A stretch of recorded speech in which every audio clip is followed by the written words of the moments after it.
tendance à vouloir enfermer les gens dans des cases, à leur coller des étiquettes.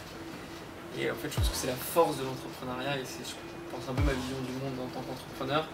C'est que en fait, on peut sortir de ces cases-là, enlever cette étiquette et aller vers d'autres choses.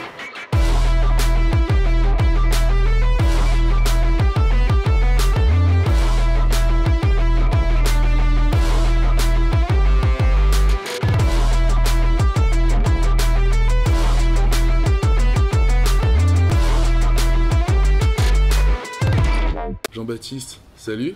Salut Nathan. Merci d'avoir accepté cette interview. Déjà, dans un premier temps, est-ce que tu peux te présenter en quelques mots?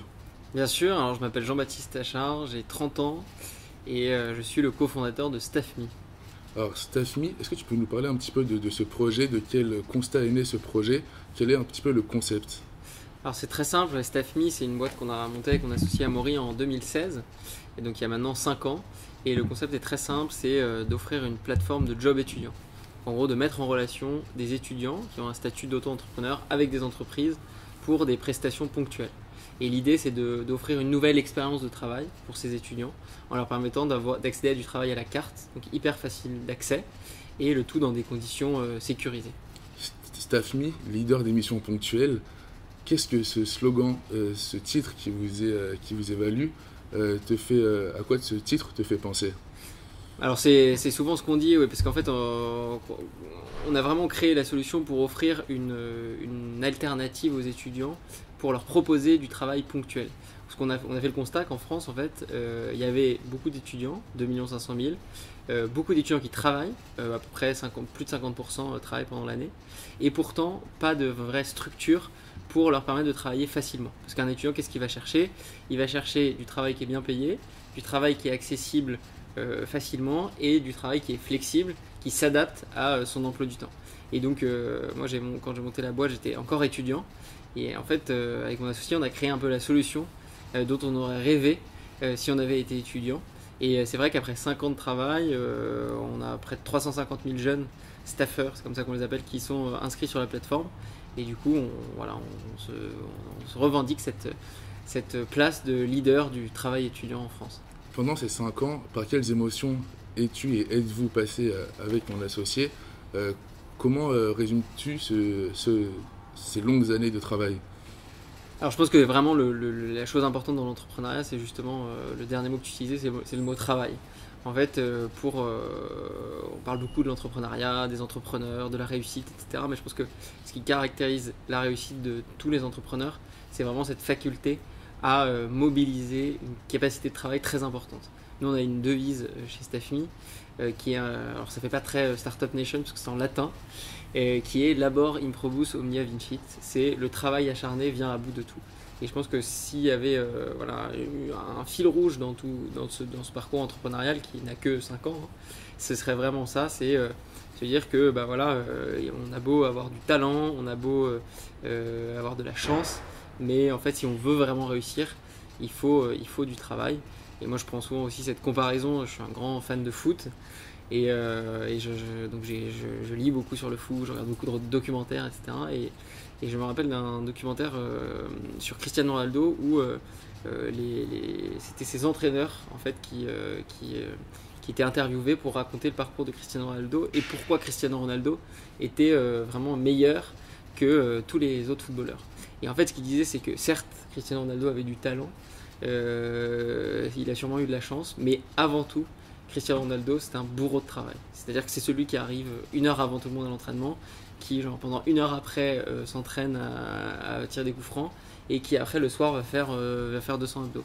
Et c'est pour ça qu'à 36 ans et demi, il est encore l'un des meilleurs joueurs du monde. C'est parce que justement, il a cette capacité de travail qui lui permet de s'élever au-dessus et d'atteindre cette réussite. Et je pense que la comparaison entre le sport et l'entrepreneuriat est assez juste. Je sais que vous avez interviewé un boxeur la dernière fois, il vous l'a peut-être dit.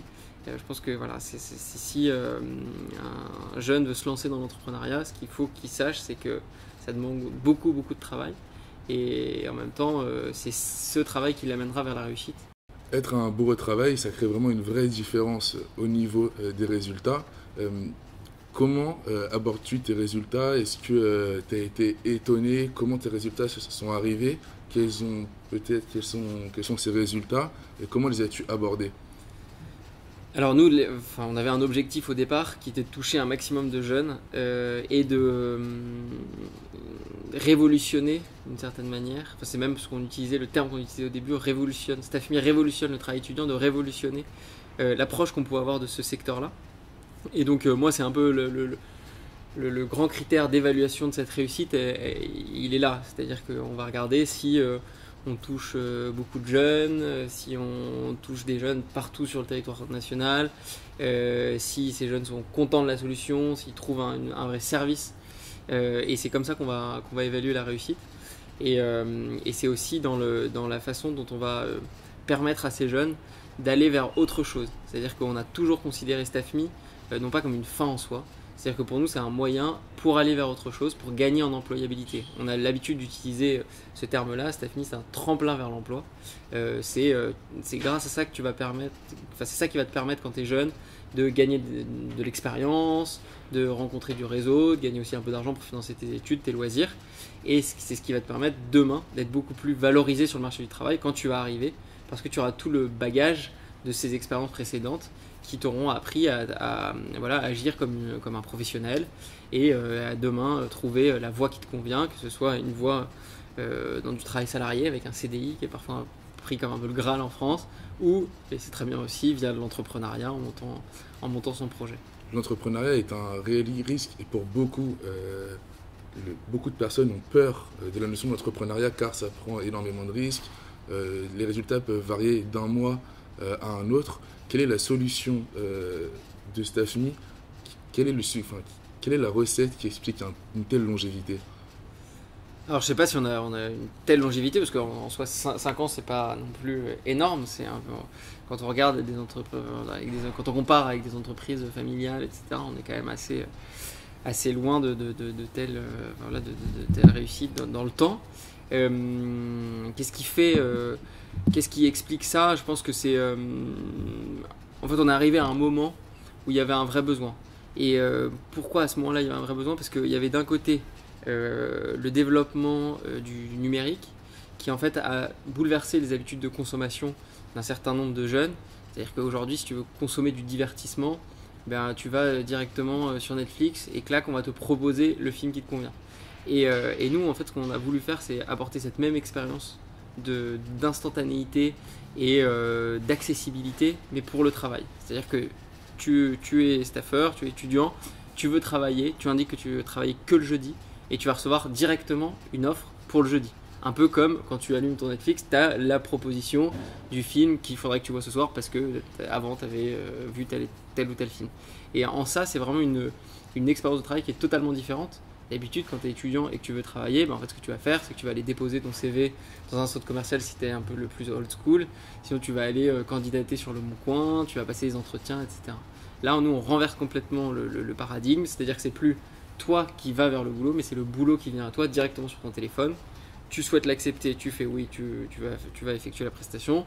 Tu souhaites la refuser, à ce moment tu appuies sur non et on ne t'en tient pas à rigueur. C'est vrai que c'est quelque chose d'assez particulier de savoir que même moi qui ai travaillé pour StaffMe, c'est vraiment une nouvelle via StaffMe, c'est exactement le terme, c'est une nouvelle façon de travailler.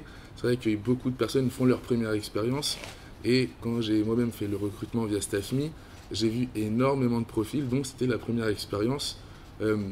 C'est quand même fou de voir que des personnes pour leur première expérience se lancent dans l'entrepreneuriat. Comment abordes-tu ce Alors, ouais, je disais tout à l'heure, il y a la partie sur le numérique et l'évolution des habitudes de consommation, que ce soit du divertissement, du travail, etc. Et après, il y a aussi un vrai phénomène qui est très profond, qui est celui du freelancing ou du travail indépendant, et qui est une lame de fond dans une génération qui est la nôtre, alors je sais plus à chaque fois X, Y, Z, tout ça, voilà, les millennials, quoi, qui est vraiment une lame de fond où il y a cette aspiration à la liberté, il y a cette aspiration à de nouvelles formes de travail, à la diversification des expériences.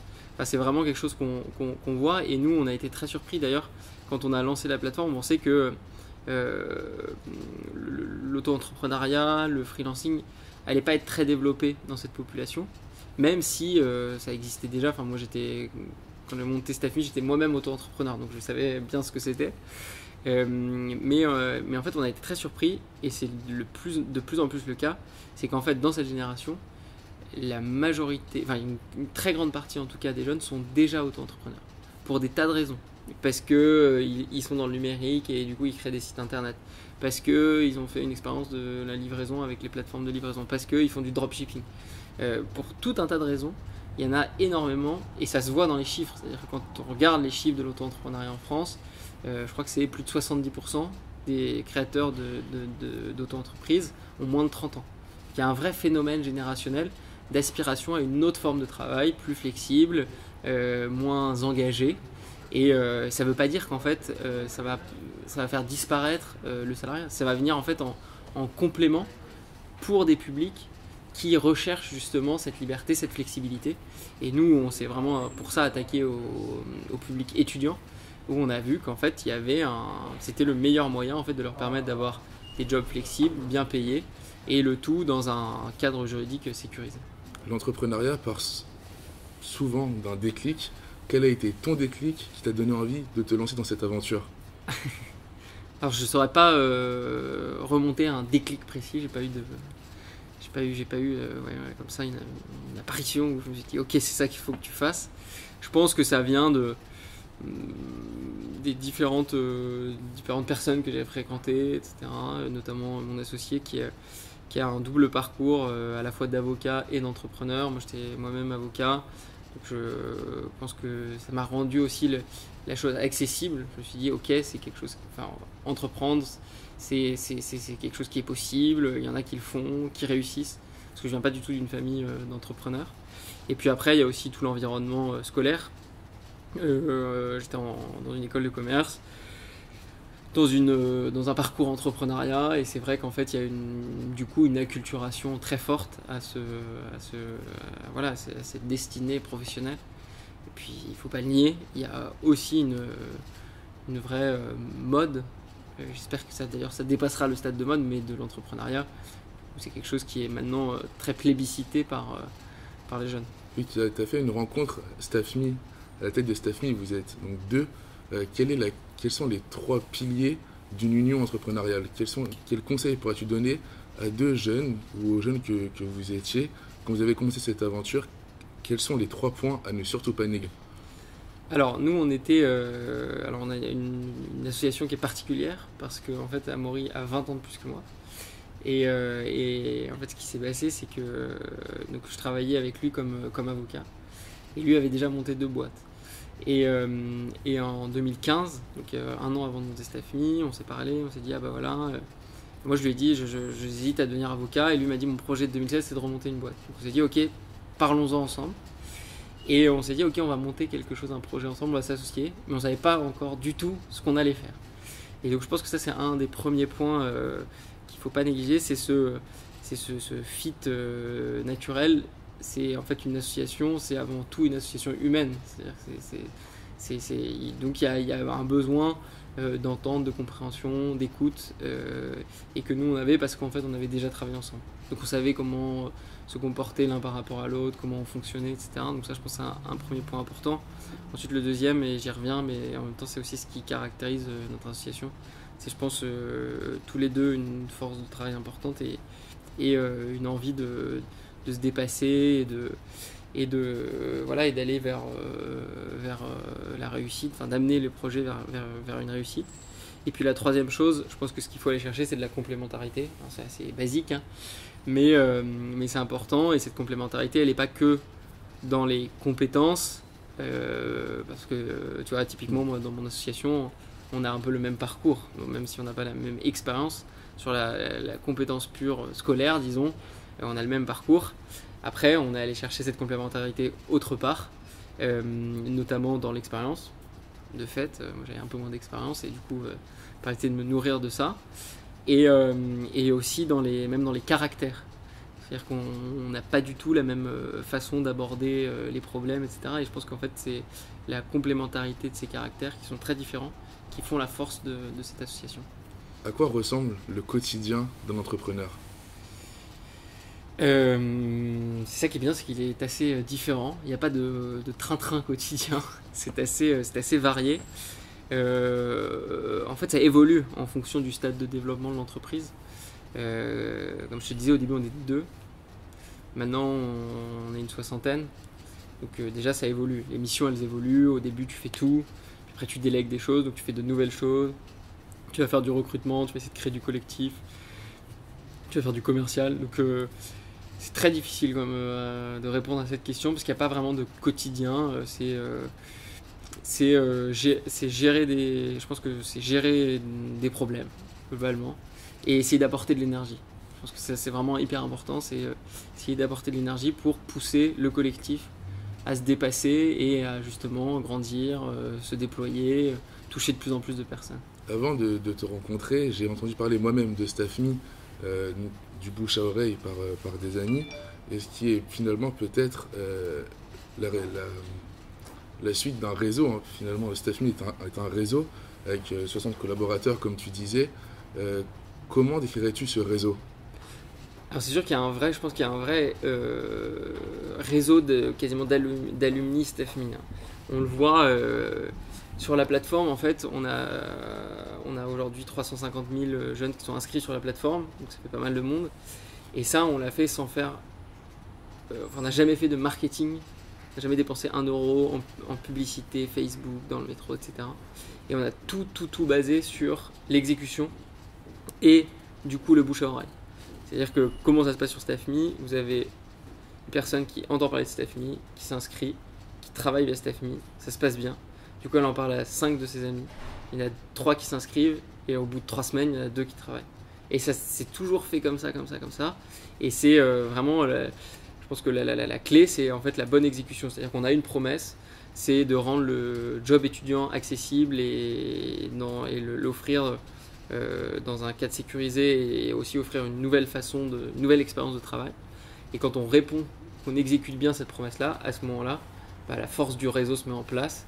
Et les uns recommandent Staffme aux autres, etc. J'ai une question assez large à te poser. Justement, on parle de réseau, de bouche à oreille. Finalement, c'est un monde qui est extérieur à Staffme, sachant que c'est du bouche à oreille, que ces personnes ne te connaissent peut-être pas, ils connaissent vraiment Staffme. Quelle est à toi ta vision du monde qui t'entoure aujourd'hui d'un point de vue entrepreneur? Je pense qu'en fait, je vois que le monde, il est plein d'opportunités.